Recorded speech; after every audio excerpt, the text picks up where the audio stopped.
the January 6th anniversary tomorrow, does the president think Attorney General Merrick Garland has done enough to investigate the attempt to overturn the 2020 election? And also, some Republicans are accusing Democrats of playing politics with the anniversary. Does the president think bipartisanship and relations between the two parties are better or worse off than they were a year ago?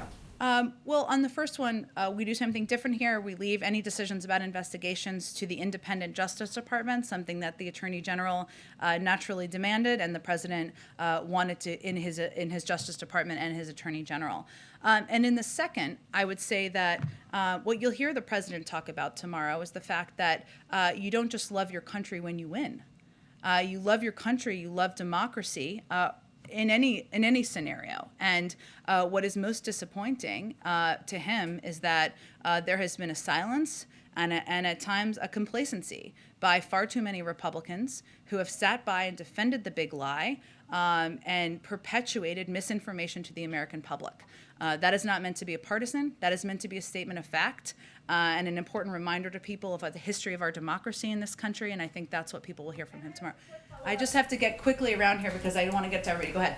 And just finally, quickly on the speech tomorrow, you've given us a little bit of a preview of the substance. Can you talk about how the president is spending this day in terms of preparing to deliver this speech? How much is he focused on that today?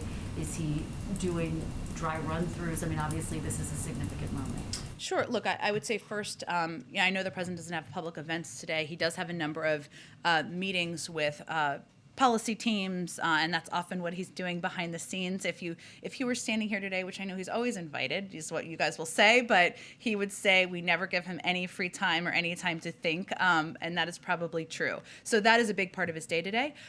He is obviously very personally involved in what he's going to say tomorrow, and as somebody who served 36 years in the Senate, he watched in horror as many people who were in Congress that day, whether they were members or staff or people who just had been working in the Capitol building for some time, at what a dark day that was in our democracy. It hit him personally, and I think the role of the former president in this, the role and unfortunately the silence and the complacency of a number of far too many, not every, but far too many member of the Republican Party in the time since then in perpetuating the big lie has stuck with him as well. So I would say that of course he's involved in the writing of any major speech he gives, in feedback and conveying, whether it's meeting the moment of what he wants to say, but certainly tomorrow the significance of it is something that he feels personally about.